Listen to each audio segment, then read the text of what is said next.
요단강을 건넌 후 이 길갈에서 하나님께서는 이 이스라엘 백성들로 하여금 여리고성을 무너뜨리는 이 준비를 시켰어요. 첫 번째가 이 요단강에서 취한 12돌을 가지고 기념비를 세우게 하셨죠. 이는 하나님의 도움으로 요단강을 건넌 것을 늘 기억하게 함이었어요. 즉 하나님의 은혜를 잊지 않도록 하기 위해서 그랬다는 겁니다. 자, 두 번째로 하나님은 기념비가 세워진 길갈에서 광야 38년간 행하지 못했던 할례를 행하게 했어요. 이로써 다시 하나님의 선택받은 백성으로서 자격을 회복했습니다. 세 번째로 기념비를 세우고 할례를 행한 이스라엘 백성들로 하여금 유월절을 다시 지키게 했습니다. 즉 이스라엘 민족의 정체성을 다시 회복시킨 겁니다. 어린 양의 피로 구원받은 선민임을 잊지 않게 하셨다는 거지요. 요단강을 건넌 뒤에 이 아군의 사기가 하늘을 찌를 때 여세를 몰아서 여리고를 공격하는 것이 최고의 타이밍일 것 같은데 하나님은 심표를 딱 찍으셨어요. 할례를 행하게 하셨고 유월절 예배를 드리게 하셨어요. 여러분, 할례를 행하면 최소한 일주일 이상 꼼짝 못하는 겁니다. 일주일이 뭡니까? 제대로 정상적인 활동하려면 한 달 정도 걸립니다. 그냥 딱 심표를 찍으셨어요. 그런데 하나님께서는요, 이 여리고성을 무너뜨리는 준비를 위해 또 새로운 명령을 내리시고 계세요. 자, 세 번째, 길갈에서 네 번째 하나님 명령이 떨어집니다. 가나안 땅의 소산물을 먹으라고 합니다. 길갈에 또 한 가지 하나님이 중요하게 하신 일이 있었습니다. 이 길갈에서 하나님께서 한 가지 아주 중요한 일을 하신 게 있었어요. 그게 뭐냐면 11절 12절에 나옵니다. 같이 읽겠습니다. 유월절 이튿날에 그 땅의 소산물을 먹되 그날에 무교병과 볶음곡식을 먹었더라. 또 그 땅의 소산물을 먹은 다음 날에 만나가 그쳤으니 이스라엘 사람들이 다시는 만나를 얻지 못하였고 그의 가나안 땅에 소출을 먹었더라. 잘 보십시오. 유월절 이튿날 그 다음 날에 그 땅의 소산물을 먹었어요. 근데 소산물을 먹은 그 다음 날에 만나가 그쳤어요. 길갈에서 있었던 중요한 또 다른 사건은요, 만나가 중단된 겁니다. 이스라엘이 요단강을 건너 길갈에 진을 치면서 이 가나안 땅의 소산물을 처음 먹으니까 40년 광야 생활 내내 아침마다 공급됐던 만나가 그쳤어요. 만나는요, 여러분 잘 알듯이 풀 한 폭이 없는 광야에서 약 300만 이스라엘 백성들을 먹여 살린 하나님의 생명의 양식이었습니다. 매일 내리던 만나가 요단강을 건너서 가나안 땅의 곡식을 처음 먹은 바로 그 다음 날부터 그쳐버렸어요. 가나안 땅 길갈에서 할례와 유월절 일식은 다시 부활시켰는데 만나는 그쳤다는 거예요. 성경을 잘 보면요, 하나님께서 우리 인생에 어떤 시즌에는 뭔가를 더하시는 때가 있고요, 뭔가를 빼시는 때가 있어요. 만나가 그쳤어요. 여러분, 만나를 빼버린 거예요. 그런데 타이밍을 한번 잘 보십시오. 가나안에 들어갔을 때 막 추수철이 시작될 때였습니다. 여러분, 요단강이 창일할 때, 차고 넘칠 때는 언제냐면 몸의 추수 때예요. 그러니까 그때는 추수 때였던 겁니다. 그러니까 가나안 땅에 처음 들어갔을 때 이 가나안 땅은 추수 때였어요.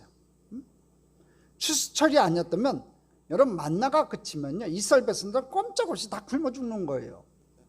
근데 하나님은 닐레 경주 바통 터치처럼 기가 막히게 딱 그 다음 시즌으로 우리를 인도하셨다는 거지요. 가나안 땅에는 추수철이라서 곡식이 있었고, 또 진군해 오는 이스라엘 백성들이 두려워서 썰물처럼 도망쳐버린 이 가나안 사람들이 두고 간 곡식들이 사방에 널려 있었다는 거예요. 하나님께서 우리 인생을 인도하신 타임은 이렇게 기가 막혀요. 이스라엘 백성들만 이렇게 기가 막히게 인도하시는 게 아니라 하나님은 저와 여러분의 인생길을 인도하실 때도 이렇게 기가 막히게 인도하시는 줄 믿습니다. 여러분, 먹여 살리는 것이 지도자의 통치의 기본입니다. 이 모세와 여호수아는요, 한 번도 백성을 먹여 살리는 문제로 고민해 본 적이 없었습니다. 여러분, 광야에 뭘 수확을 할 수 있습니까? 풀 한 폭이 나지 않습니다. 무엇을 심든지 자라지를 못해요. 광야 땅은 생명의 기운이 없는, 물의 기운이 말라가는 땅이기 때문에 아무것도 수확할 수 없는 땅입니다. 또 떠돌이 생활을 하니까 무엇을 농사를 지을 수 있어요? 그럼에도 불구하고 모세는요 광야 40년 동안 걱정 안 했다니까요. 매일같이 내리시는 하나님의 은혜 만나가 있었다고요. 그들을 먹여 살리신 분이 누구냐? 하나님이라고요. 그럼 저와 여러분도 마찬가지예요. 오늘 저와 여러분을 먹여 살리시는 분이 누구세요? 하나님이세요. 그 하나님을 믿고 그 하나님의 인도함을 받는 저와 여러분 됐으면 좋겠습니다. 하나님께서는 딱딱 타이밍에 맞춰서 인도해 주셨어요. 하나님은 우리 인생을 가장 적절한 때 가장 적절한 방법으로 우리를 인도하시는 하나님인 줄 믿습니다. 그 방법은 달라져도요 하나님의 신실하심은 변하지 않아요. 우리를 사랑하심은 변하지 않는다는 거죠. 그렇지만 그 시즌에 따라서 이 달라지는 방법에는요 우리가 잘 적응을 해야 돼요. 이스라엘 백성들이요 이 만나가 그친 그 다음부터 이스라엘 백성들은 이제 자기들이 농사를 지어서 자기 땅의 소산물을 먹었어요. 만나의 중단은 그동안 베풀어 주셨던 하나님의 축복이 끝났다는 의미가 아니에요. 만나의 중단에는요 그 이상의 더 큰 의미가 숨어 있어요. 만나의 중단은 오히려 더 큰 축복을 향해 나아가는 전환점이 될 수 있었다는 거지요. 여러분 성경에서 강조하는 축복의 근본적인 의미가 뭐냐 하면요 생산성의 회복이에요. 복받아라 복받아라 그러니까 여러분 뭐 금 나와라 뚝딱 하면 그냥 금이 두루루 떨어지고 뭐 은이 떨어지고 뭐 다이아몬드가 떨어지고 뭐 로또에 당첨되는 것이 여러분 축복의 개념이 아니에요. 성경에서 말하는 축복의 개념은요 생산성의 회복이에요. 여러분 이스라엘 백성들이 광야 40년 동안 뭘 심어서 뭘 거뒀어요?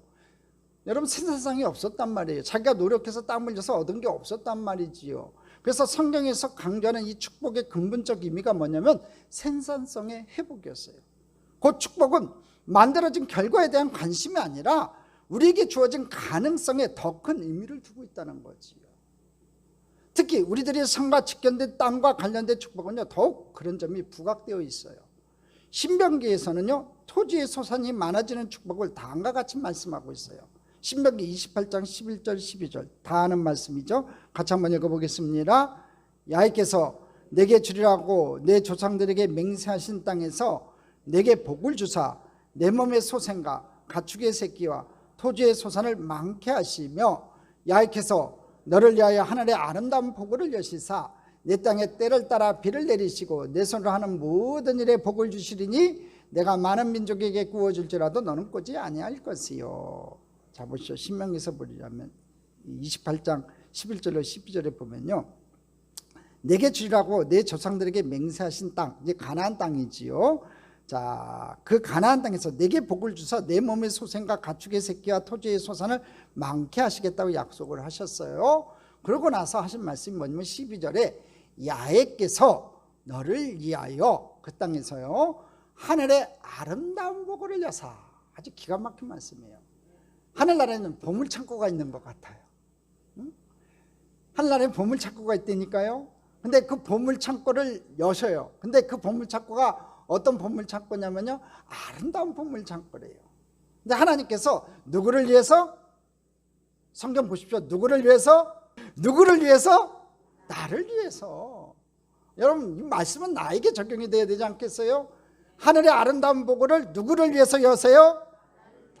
여러분을 위해서 여시는 거예요. 자, 하늘의 아름다운 보고에 뭐가 있어요? 내 땅에 때를 따라 비를 내려주시고. 여러분 농사할 때 가장 필요한 게 뭔지 아세요? 때를 따라 알맞게 내리는 단비예요. 그 비가 있어야 돼요. 요새 이 장마철에 그냥 팡팡 쏟아지는 이 비 말고요 모내기철에 비가 내려지고 때에 따라 알맞은 단비가 내려지는 축복 여러분 삶 가운데 내려지기를 주님의 이름으로 축복합니다. 때를 따라 알맞은 단비가 뭡니까 여러분? 취직할 때 취직해지고 결혼할 때 결혼해지고 진학할 때 진학해지고 여러분 인생에 뭐가 필요할 때마다 하나님께서 그 필요한 것을 주시는 때를 따라 알맞은 단비가 내려지는 귀한 은혜가 여러분에게 있기를 주님의 이름으로 축복합니다. 그러니까 하나님께서 때를 따라 단비를 내리시면 내 손으로 하는 모든 일에 복을 주시는 거예요. 그 복이 여러분의 복 되기를 주님의 이름으로 축복합니다. 내가 많은 민족에게 꾸어줄지라도 너는 꾸지 아니할 것이라고 합니다. 이 축복이 여러분의 축복 되기를 주님의 이름으로 축복합니다. 자, 근데요 비를 내려주시는 하나님이 나오지요. 근데 또 중요한 게 있어요. 내 손으로 하는 모든 일, 그러니까 가만히 있으면 여러분 하나님의 복은 내 복이 아닌 거예요. 농사를 지어야 되는 거죠. 열심히 일하는 이스라엘이 함께 할 때, 손을 마주 잡을 때 축복된 결실을 거둔다는 거예요. 그러니까 여러분도 뭐가 필요해요? 열심히 일하는 게 필요한 거예요. 농사 짓는 게 필요한 거지요. 여러분 농사꾼이 봄에 씨 뿌려갖고 여름날 태양빛에 뻘뻘 흘리며 땀 흘리면서 그 농산물을 가꾸는 땀 흘림의 시간이 없이 가을의 추수를 기다리는 건요, 도둑놈 심보예요. 신앙도 마찬가지예요. 여러분이 하나님 앞에 열심을 갖고 최선을 다해서 봉사하고 헌신하지 않고 하나님 앞에 하나님 내게 복을 주옵소서 하는 것은 도둑놈 심보예요.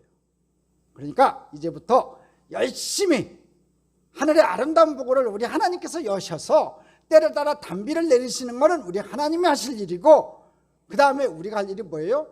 최선을 다해서 하나님 앞에 농사짓는 믿음의 사람들 되기를 주님의 이름으로 축복합니다. 가나안 땅에서 이스라엘은 가만히 앉아서 하나님이 주시는 만나만을 받아먹는 유아적 존재가 아니었다는 거예요. 이제는 스스로 일하여 하나님께서 베풀어 주시는 축복의 결실을 창출하는 성숙한 신앙인으로 거듭나야 됐다는 거지요. 이처럼 하나님께서는 축복을 주실 때 믿음의 성숙도에 따라서 패턴을 바꾸시는 거예요. 갓난아기 때는 부모가 하나에서 10까지 다 챙겨 먹여주지만 점점 아이가 자라면서 부모가 자기 힘으로 서게끔 아이를 가르쳐주지 않냐 이거지요. 하나님께서는 우리를 그렇게 다루시는 거예요. 우리를 버릇 나쁜 어린아이로 다루지 않으시고 우리를 영적으로 성장시킨다는 거지요. 약속의 땅이 가나안 땅은요, 더 이상 영적인 어린아이가 들어가는 것이 아니라 영적인 군대가 들어가는 겁니다. 그래서 우리가 영적인 성숙도가 요구가 되는 거예요. 제가 이 여호수아 이 갈렙 시리즈를 시작하면서 바랬던 게 하나가 있어요. 우리 참정교회 우리 성도님들이요, 영적 어린아이가 아니라 이제 영적 군대가 되기를 바랬어요. 우리 모두 다 영적 군대가 되기를 바랍니다. 그래서 영적으로 성숙해가지고 하나님 앞에 열심히 내 앞에 놓여진 가나안 땅을 점령해가는 귀한 용사들 다 되시기를 주님의 이름으로 축복합니다. 영적인 성숙도가 요구가 된다는 거죠, 새로운 땅에서. 그래서 우리가 믿음이 성숙해 가면서 그 다음 시즌으로 갈 때는 하나님이 원하시는 성숙한 사람이 되어서 나가야만 된다는 거지요. 여러분 그 준비가 되어 있어요? 성숙한 신앙 준비가 되어 있어요? 가나안 땅 점령할 준비가 되어 있어요? 그렇다면 더 이상 우리는 영적인 어린아이 같은 멘탈로 약속의 땅을 정복할 수 없어요. 새로운 시즌이 왔어요. 이제는 어른이 되어야 되는 겁니다. 애기짓 하지 마시고 영적인 어른의 책임감으로, 군중이 아니라 군대의 담대함으로 이제 약속의 땅에 들어가는 저와 여러분 되기를 주님의 이름으로 축복합니다. 소산물을 먹으라고 했어요. 어른이 되라는 겁니다. 열심히 농사라는 겁니다. 영적인 성숙을 이루라는 거지요. 자, 네 번째, 길갈에서 다섯 번째 하나님의 명령이 떨어집니다. 신을 벗으라고 합니다. 백성들은 준비가 다 끝났어요. 이제 백성들 준비는 다 끝났어요. 이제는 이 준비의 마지막으로 총사령관 여호수아와 하나님의 1:1 독대가 이루어져요. 13절입니다. 같이 읽겠습니다. 여호수아가 여리고에 가까이 이르렀을 때 눈을 들어본즉 한 사람이 칼을 빼어 손을 들고 마주 서 있는지라. 여호수아가 나아가서 그에게 묻되 너는 우리를 위하느냐 우리의 적들을 위하느냐 하니. 백성들을 이러한 여러 가지 준비를 다 시켜놓고 총사령관인 여호수아는요 홀로 여리고 성 주변으로 가서 정찰을 하고 있습니다. 여기서 우리는 책임자의 절대 고독, 책임감을 읽을 수가 있어요. 여러분 치킨집이라도요, 사장님과 대기업이라도 중간 매니저는 달라요. 책임의식이요 완전히 하늘과 땅 차이예요. 여하튼간에 치킨집에도 사장은 자기가 총책임으로 이 사업장을 유지해 가야 되니까 여러 가지 책임감이 있다고요. 여호수아는 자기를 바라보고 있는 이 300만 이스라엘 백성들이 있었어요. 거룩한 부담감이 있었다는 거죠. 한 걸음 한 걸음 요단강을 건널 때까지 기적같이 왔지만 본 게임은 이제부터 진짜 시작이에요. 이스라엘 백성들은 여러 가지 전투를 광야에서 해봤습니다. 여호수아도 그 전투를 지휘했던 경험이 있습니다. 그렇지만 공성전은 처음이에요. 고대 전투에서 평야전과 공성전은요 하늘과 땅 차이예요, 여러분. 여리고성은요, 그림 봐주세요. 여리고성은 이 35도 각도로 내성과 외성 두 개의 높은 두벽 구조로 된 견고한, 아주 굉장히 견고한 성입니다. 저 여리고성에 대한 구체적인 디테일한 것은 다음 주에 제가 설명을 드릴게요. 한 번도 점령당한 적이 거의 없는 그런 성인데 공성 장비도 없이 이스라엘이 이걸 공격해야 하는 거예요. 그래서 여호수아가 너무 걱정이 되니까 먼저 가서 여리고성의 빈틈을 좀 찾아보려고 끙끙댔어요. 그런데 아무리 빈틈을 찾으려고 해도 빈틈이 잘 보이지가 않네요. 군사 전략적으로 보면요, 이스라엘이 가진 것은 적고요, 여리고는 너무 큽니다. 여리고가 절대적으로 유리합니다. 그래서 여호수아가 절망강에 사로잡혀 있을 그때에 오늘 본문의 말씀, 그 일이 발생했어요. 13절에 보니까 한 사람이 칼을 들고 여호수아 앞에 딱 서 있는 겁니다. 여호수아가 선뜻 놀라지 않겠어요, 여러분? 지금 어느 지역이에요? 바로 여리고성 근처란 말이에요. 감히 이스라엘 군대 중에서 총사령관 여호수아 앞에 칼을 빼둘 수 있는 사람은 아무도 없는 거예요. 저 사람은 지금 여호수아가 누구인지 모르는 사람이구나. 그렇다면 적군 아닌가? 왜냐하면 지금 여리고성 코앞까지 왔기 때문에 적절대에게 내가 걸린 것인가 하는 그런 생각을 할 수밖에 없는 거지요. 그렇지만 여호수아는 담대했습니다. 그래서 바로 물어봅니다. 뭐라고 물어봅니까? 너 누구 편이냐? 하고 물어봐요. 너는 우리를 위하느냐? 아니면 우리의 적들을 위하느냐고 13절에 물어봐요. 여호수아의 이 질문은요, 모든 세상 사람들이 인생을 사는, 인생을 보는 시각이에요. 너 누구 편이냐? 너는 우리를 위하느냐? 아니면 우리 적들을 위하느냐?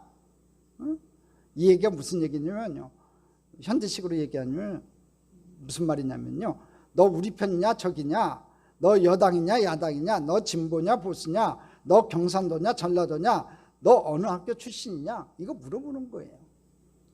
옳고 그른가의 문제가 아니라 너 우리 편이냐 아니냐, 지금 이게 중요하다는 거지요. 여호수아는 그게 중요했던 거예요. 당장 그럴 수밖에 없잖아요. 그런데 하나님은요, 우리가 인생을 보는 그 시각을 깨버리세요. 그게 아니라고 말씀하세요. 14절이에요. 같이 읽어보겠습니다. 그가 이르되 아니라 나는 야의 군대 제장으로 지금 왔느니라 하는지라. 여호수아가 얼굴을 땅에 대고 엎드려 절하고 그에게 이르되 내 주여 종에게 무슨 말씀을 하려 하시나이까. 여호수아의 눈에는 적군 아니면 악은 둘 중에 하나였는데 하나님은 아니다, 네가 모르는 제3의 군대가 있다, 하나님의 군대, 야의 군대가 있다고 지금 말씀하고 계시는 거예요.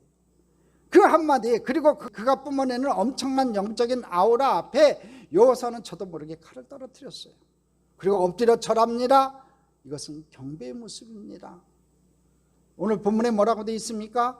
내 주여, 그래요. 얼굴을 땅에 대고 엎드려 절하고 그에게 이르되 내 주여. 여호수아는 바로 알아봤죠, 이분이 하나님이시라는 것을.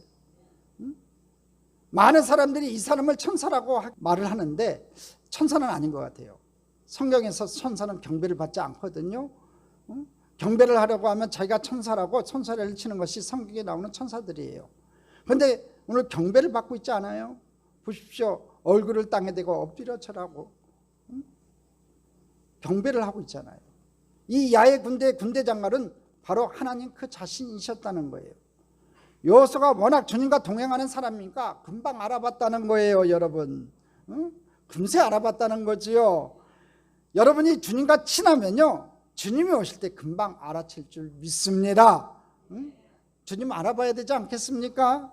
그리고 놀라운 일이 벌어집니다. 15절입니다. 같이 읽어보겠습니다.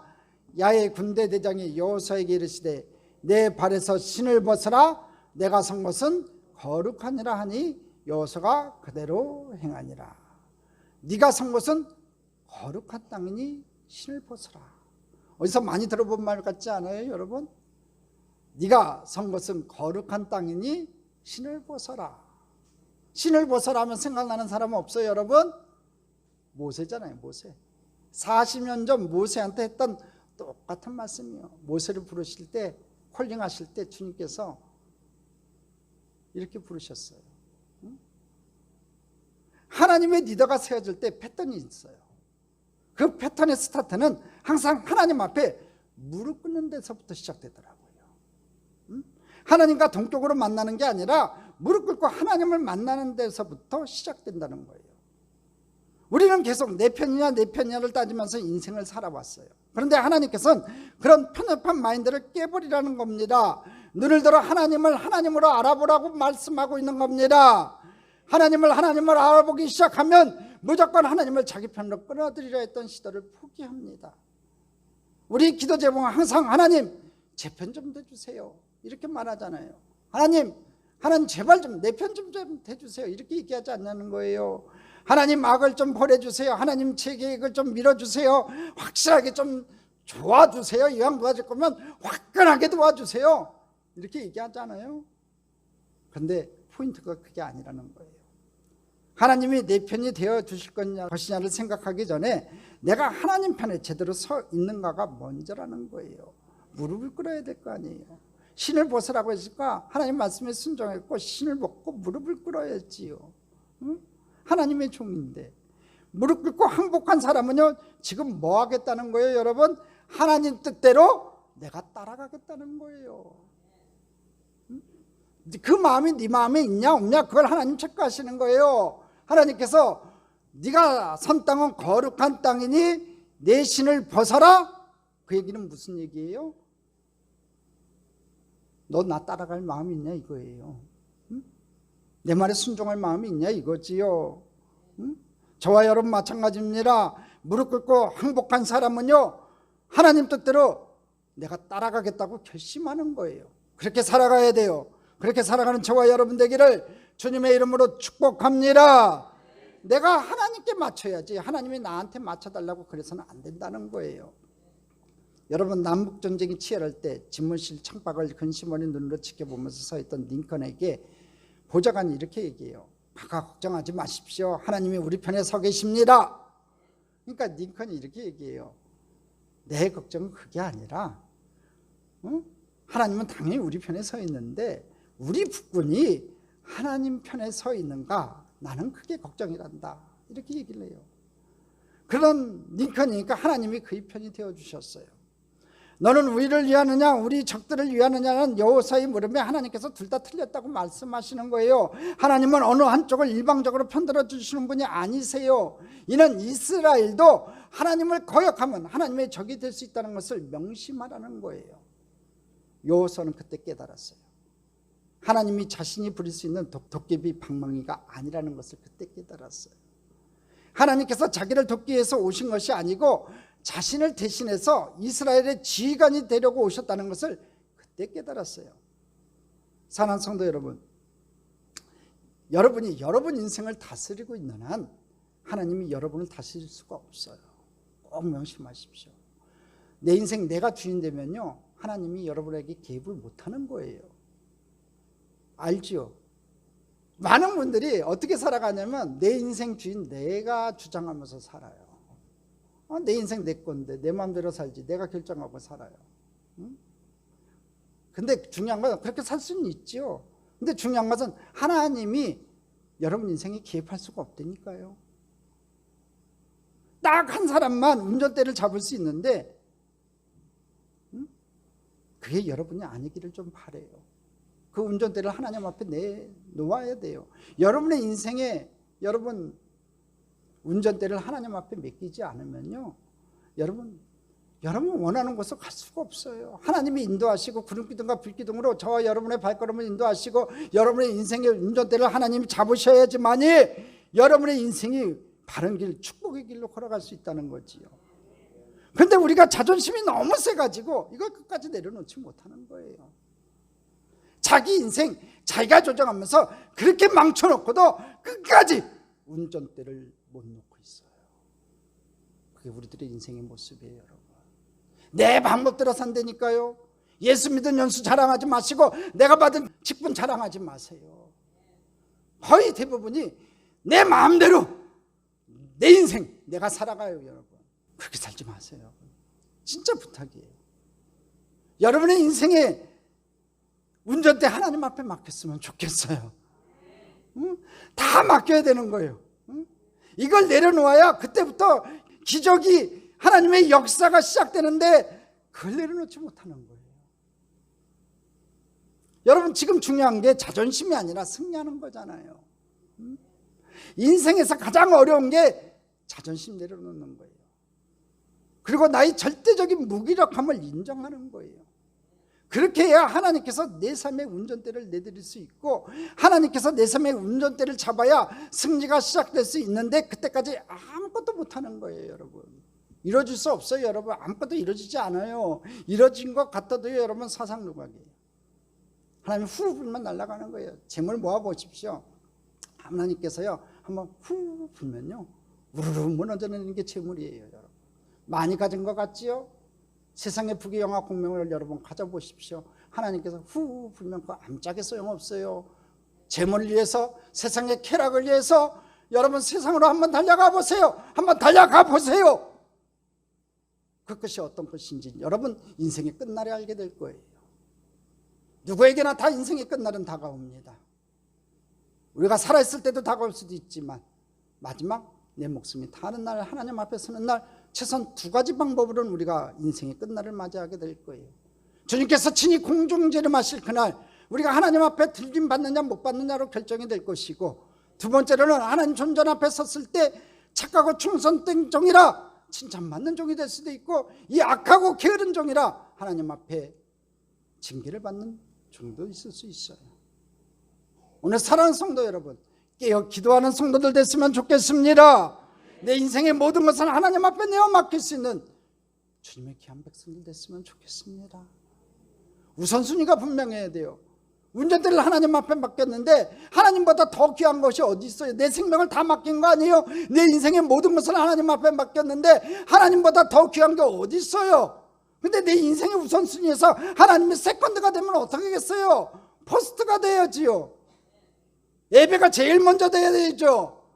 세상이 즐거우니까 세상으로 달려나가는 거 하나님 기뻐하지 않으세요? 진짜로 기뻐하지 않으세요? 주일날 나와서 이렇게 예배 드리는 건요, 내 마음을 드리는 거예요. 여러분, 내 마음이 하나님 앞에 있습니다. 그걸 하나님 앞에 보여드리는 거예요. 여호수아의 위대함은요, 갈등 없이 깨끗하게 운전대를 내어드렸다는 데 있어요. 그가 엎드려 하는 경배에는요, 이스라엘의 모든 지휘권을 하나님께 온전히 맡기는 것을 의미해요. 그러면서 여호수아는 무엇을 내려놨어요? 이스라엘 향한 모든 책임감까지도 주님께 다 드려버렸어요. 그때까지 여호수아는요, 자기가 다 책임져야 되니까 반잠을 못 자는 거예요.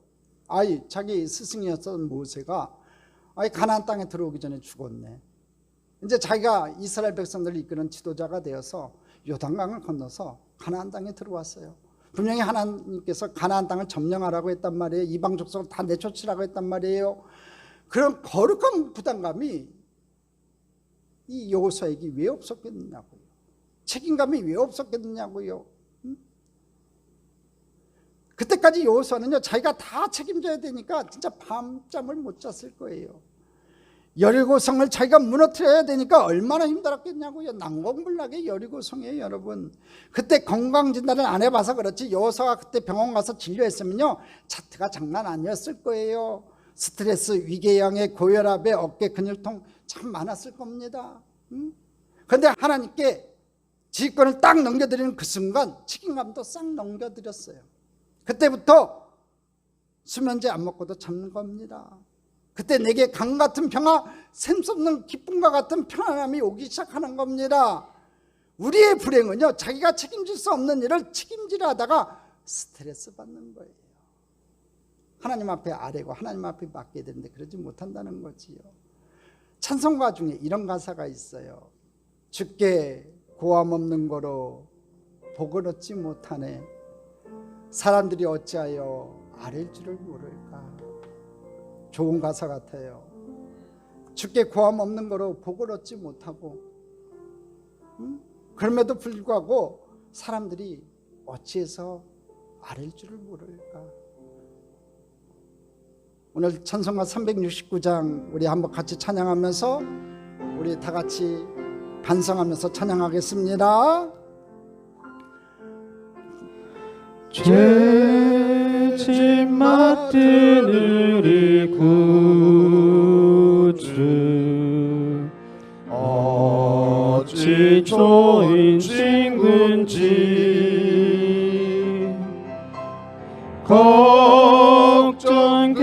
진 무거운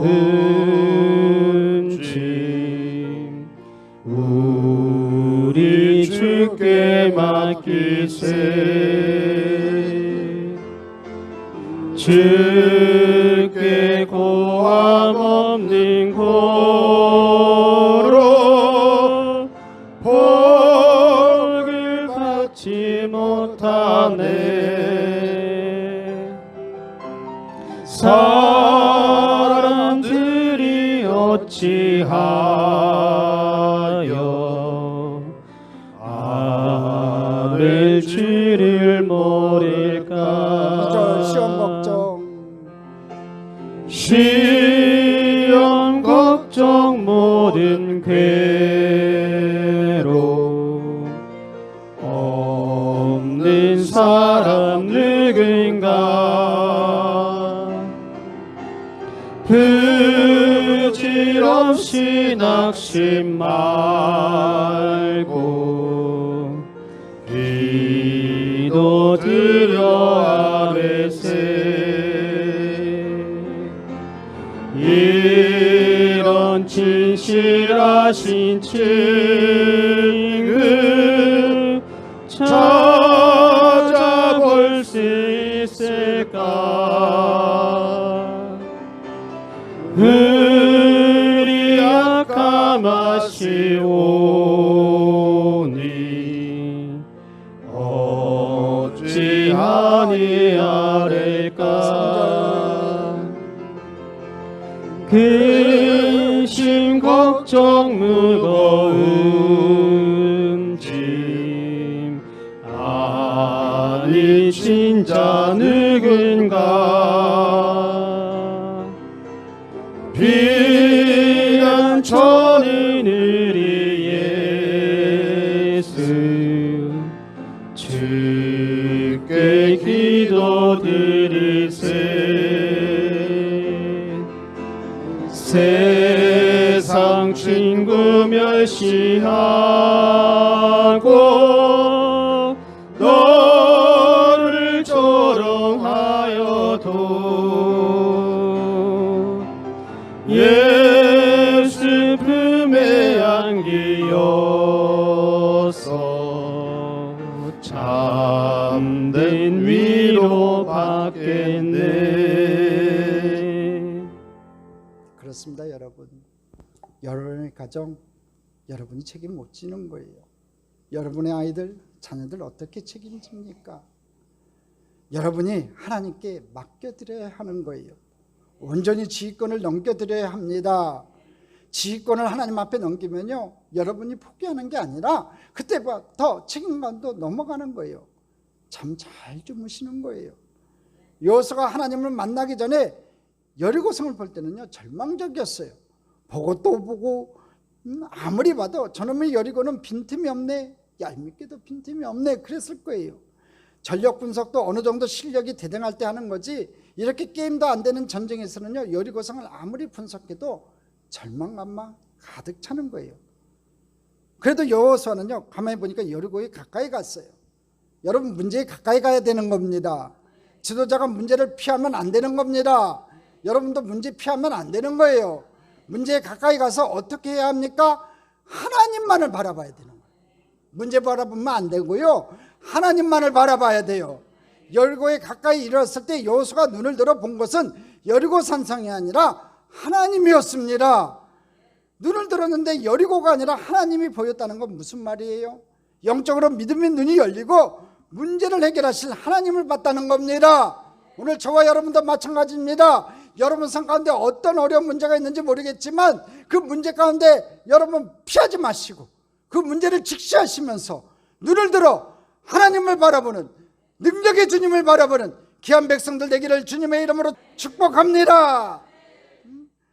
가까이 가서 여러분 문제를 보긴 보세요. 그러나 눈을 들어 여리고 위에 계신, 문제 위에 계신 하나님을 보시기 바랍니다. 여리고만 보고 있으면 답이 안 나오지요. 눈을 들어서 하나님을 봐야 된다는 거예요. 우리가 이제 여리고 볼 만큼 받지 않습니까? 문제 볼 만큼 받지 않습니까? 그냥 눈이 시리도록 받지 않습니까? 여리고 성벽이 얼마나 높고 두꺼운지, 방비병력은 얼마나 되는지 모르는 사람이 누가 있냐고요. 여러분의 문제가 얼마나 어렵고 힘든 것인지 모르는 사람이 누가 있냐고요. 그러나 이제 그만 분석해도 되는 거예요. 여리고만 너무 보고 있으면, 문제만 너무 보고 있으면 한숨만 나오는 거예요. 절망감에 사로잡히는 거예요. 문제는 너무 큰데 내 힘은 너무 작아갖고 서러운 거예요. 그런데 여리고에서, 문제에서 눈을 떼서 하나님을 보면요, 얼마나 반가운지, 얼마나 좋은지, 얼마나 담대해지는지 몰라요. 여리고를 보고 기가 팍 죽었던 내 눈에 여리고보다 더 크신 하나님이 들어오면서요, 마음에 안심이 되는 겁니다. 자신감이 생기는 겁니다. 소망이 생기는 겁니다. 할렐루야. 이제 하나님께서 여리고성을 무너뜨릴 겁니다. 요단강을 건넌 뒤에 아군의 사기가 하늘을 찌를 때 여세를 몰아서 여리고를 공격하는 것이 최고의 타이밍일 것 같은데 하나님은 심표를 찍으셨어요. 할례를 행하게 하시고 유월절 예배를 드리게 하시고 여호수아가 하나님의 군대 장관과 1대1로 만나게 하는 이 일들이 다 진행되려면 최소한 열흘의 시간은 필요했어요. 군대 작전에서 열흘의 시간은 황금과 같은 시간입니다. 이 귀한 시간에 하나님은 너무나 소중하게 생각하셨어요. 이 열흘을요. 왜냐하면 배고프다고 급하게 먹으면 체하는 법이에요. 그냥 준비되지 않고 여리고성을 공격하면요, 전멸당할 수밖에 없었어요. 그래서 하나님은 다시 한번 이스라엘 백성들이 하나님의 백성으로 다시 한번 경험되는, 준비되는 그 시간들을 가졌다는 거지요. 하나님 보시기에 급한 것이 진짜 중요한 거지요. 우리가 보기에 급한 게 중요한 것이 아니에요, 여러분. 다시 한번 말씀드릴게요. 하나님 보시기에 급한 것이 진짜 중요한 거지, 우리가 보기에 급한 것이 중요한 것이 아니라는 거예요, 여러분. 그걸 꼭 명심하십시오. 하나님 보시기에 정말 중요한 것은요, 여리고가 아니라 우리의 영적인 상태예요. 진짜 적은 여리고의 높은 성벽이 아니라 아직도 옛사람의 노예가 되어버린 우리 마음 상태라는 거예요. 이런 두 마음을 가진 백성들을 데리고 정복 전쟁을 시킬 수는 없었던 거예요. 약속의 땅 가나안 전쟁은요, 힘이 센 민족이 더 약한 민족을 쫓아내는 그런 일반적인 전쟁이 아니었다는 거예요. 이것은 하나님을 거역한 민족을 쫓아내는 영적인 전쟁이었습니다. 그런데 그러기 위해서 이스라엘 군대가 하나님의 군대, 빛의 군대가 되어야 하는데, 빛의 군대가 자기 안에 있는 어둠을 그대로 두고서 어떻게 능력을 발휘할 수 있냐 이거지요. 어둠의 편이 되어버린 그 빛은요, 더 이상 능력이 없는 거예요. 그래서 다시 한번 자기를 점검하게 하셨다는 거지요. 나는 어둠이 아니다. 내 안에 있는 마지막 어둠의 잔재까지도 씻어버릴 것이다. 나는 이제 하나님의 능력으로 이 땅을 진군해 들어갈 것이다. 할렐루야. 여러분은 어때요? 여러분, 약속의 땅에 들어갈 흥분감에만 사로잡혀서 자기 안에 있는 어둠을 방치해 둔 것은 여러분 혹시 없으세요? 여러분 안에 아직도 하나님께서 기뻐하지 않는 옛사람의 잔재가 해결되지 않은 더러움이 있다면 오늘 다 해결하시는 주님의 축복의 백성들 되기를 주님의 이름으로 축복합니다. 예수의 보혈을 선포함으로 해결하세요. 보혈의 은혜로 철저하게 무장하고 하나님 앞에 완전히 항복했는지를 여러분 돌아보세요. 항복한 사람은요, 온전히 지휘권을 넘겨드렸기 때문에 여리고 앞에서, 문제 앞에서 기도할전정 절망하지 않는다는 거예요. 그것이 끝났다면 이제 준비는 다 끝났어요. 이제 대장 되신 예수님이 우리를 데리고 가실 겁니다. 승리를 위한 준비가 끝났다면 주님이 말씀하십니다. 이제 나와 함께 가자. 내가 네 앞에서 능력으로 부셔줄 것이다. 오늘 여러분 앞에 어떤 문제가 있습니까? 어떤 큰 여리고성이 준비되어 있습니까? 오늘 저와 여러분이 하나님의 영적 군대로, 하나님의 군사되어 준비되어 하나님과 함께 그 영적인 여리고성을 무너뜨리는 축복의 백성 다 되시기를 주님의 이름으로 축복합니다. 축복합니다. 축복합니다.